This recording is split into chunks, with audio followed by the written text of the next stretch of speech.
அனைவருக்கும் வணக்கம். இன்னைக்கு நாம சோழன் கரிகால் பெருவளத்தானை பாட்டுடை தலைவனாக கொண்ட பொருணராற்றுப்படை என்னும் நூலை பத்தி தான் பார்க்க போறோம். ஏழ்மையில் வாடியிருக்கிற ஒரு பொருணனை பார்த்து கரிகால் சோழனிடம் பரிசில் பெற்று வந்த மற்றொரு பொருணன் அவரிடம் சென்று பரிசில் பெறுவதற்காக ஆற்றுப்படுத்துவதே பொருணர் ஆற்றுப்படை. இந்த பொருணர் ஆற்றுப்படையில் அமைந்துள்ள ஒரு மதிப்பு வினாக்கள் பத்தி இன்றைய வீடியோல நம்ம பார்க்கலாம்.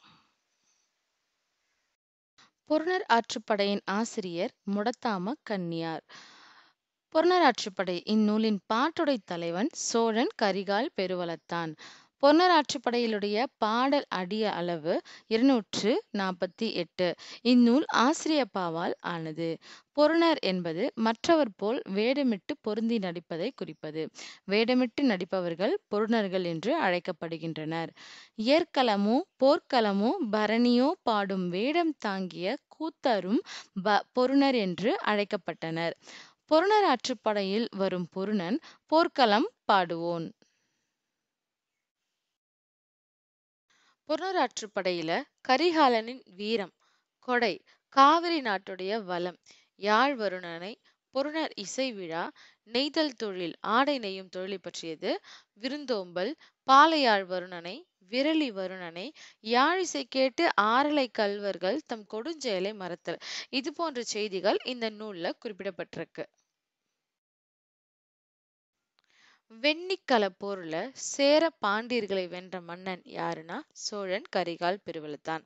இதை குறிப்பிடும் பாடல் வரிகள்: இரு பெரு வேந்தரும் ஒரு களத்து ஒழிய வெண்ணி தாக்கிய வெறுவரு நோன்தாள் கண்ணார் கண்ணி கரிகால் வளவன் விண்ணை தாக்கிய கரிகால் வளவன் என்ற பாடல் வரிகள் சோழனுடைய அந்த போர் சிறப்பை நமக்கு புலப்படுத்துகிறது. அடுத்து, உண்பதற்கு முன் காக்கைக்கு உணவிடும் பண்பாடு பொருணர் ஆற்றுப்படையில குறிப்பிடப்படுகிறது. அதை உணர்த்தும் பாடல் வரி: செஞ்சோற்று பழிமாந்திய கருங்காக்கை என்ற பாடல் வரிகள் மூலம் தெரிஞ்சுக்கலாம்.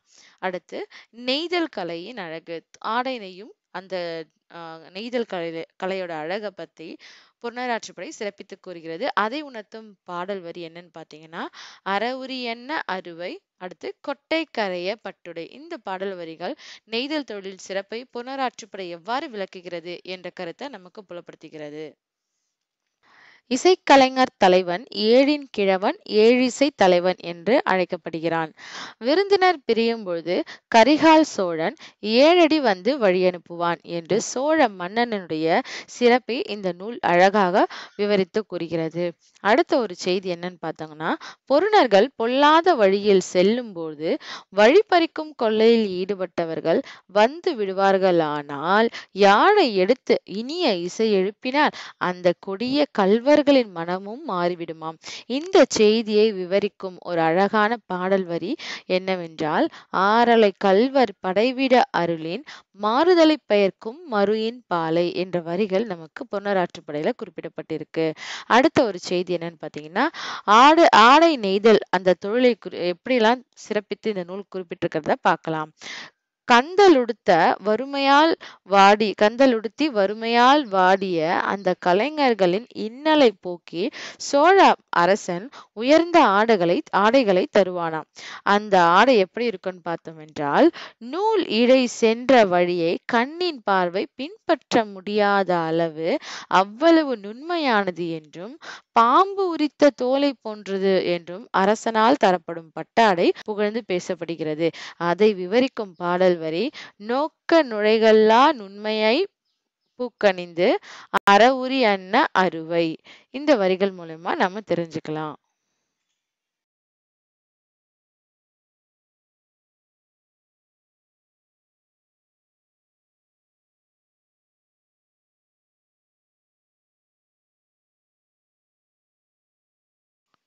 ஆற்றுப்படை நூல்களில் சிறியது எந்த நூல் பார்த்தோம்னா பொருணர் ஆற்றுப்படை. ஏனென்றால் 248 அடிகளை கொண்டுள்ளது இந்த பொருணர் ஆற்றுப்படை. பொருணர் ஆற்றுப்படை போர்க்களம் பாடும் பொருணரை பற்றி கூறும் புறத்திணை நூலாக திகழ்கிறது. இந்த பொருணர் ஆற்றுப்படையுடைய திணை எந்த திணை என்று பார்த்தால் பாடான் திணை. பாடப்படும் ஆண்மகனின் ஒழுகலாறுகளை பற்றி கூறுவது பாடான் திணை. அந்த வகையில் பொருணர் ஆற்றுப்படை திணை பாடான் திணை. பொருணர் ஆற்றுப்படையுடைய துறை ஆற்றுப்படை துறை. சோழன் கரிகால் பெருவளத்தான் சேர பாண்டியர்களை வென்ற இடம் எந்த இடம் பார்த்தோம்னா வெண்ணி பரந்தலை. பொருணர் என்பவர் ஏற்களம் அல்லது போர்க்களம் சென்று பாடும் கூத்தர். அவர் நடிப்பிலும் வல்லவர். விரலி என்பவள் உள்ள குறிப்பை புறத்தே வெளிப்படும்படி திறமையாக நடிப்பவள். இந்த செய்தியை கூறியவர் யாருன்னு பார்த்தோம்னா ராசமாணிக்கனார். பொதுவாக ஆற்றுப்படை என்பது உயர்ந்த மக்களை பாடும் பாடான் திணையை சார்ந்தது. ஆற்றுப்படையின் நோக்கமே கொடையில் சிறந்த ஆண்மகனை பாடுவது என்று கூறியவர் தேப்போ மீனாட்சி சுந்தரம். பொருணர் ஆற்றுப்படையில் வரும் பொருணர் தடாரி என்னும் பறையை கொட்டுபவன். தடாரி என்பது கஞ்சிரா பறை என்பவற்றை போன்ற ஒரு இசை கருவி. பழுமரம் உள்ளிய பறவை ஞானும் என்ற வரிகள் இடம்பெறும் நூல் பொருணராற்றுப்படை. நானும் முன்னை போல்தான் இருந்தேன், எங்கே பழுத்த மரம் உள்ளது என்று தேடும் வௌவாலை போன்று இருந்தேன். இது யாரோட கூற்றாக பொருணராற்றுப்படையில் அமைந்திருக்குன்னு பார்த்தீங்கன்னா பொருணர் கூற்று. பொருணர் பரிசில் பெற்று வந்த பொருணன் பரிசில் பெறப்போக மற்றொரு உழவனை ஆற்றுப்படுத்தும் பொழுது இந்த வரிகள் கூறப்படுவதாக நம்ம தெரிஞ்சுக்கலாம். 10 பாட்டில் 2ஆம் பாட்டாக திகழும் நூல் பொருணராற்றுப்படை. பொருணராற்றுப்படை என்று பெயர் வர்றதுக்கு காரணம் என்னவென்றால் ஒரு பொருணன் வேறொரு பொருணனை ஆற்றுப்படுத்தியதால் இந்நூல் பொருணராற்றுப்படை எனும் பெயர் பெற்றது. பொருணராற்றுப்படை பட்டினப்பாலை இரண்டும் கரிகார் சோழனை பற்றிய செய்திகளை எடுத்து கூறுகின்றன. இன்றைய வீடியோல பொருணராற்றுப்படை என்னும் நூலில் அமைந்திருக்கக்கூடிய ஒரு மதிப்பு வினாக்கள் பற்றி பார்த்தோம். நன்றி.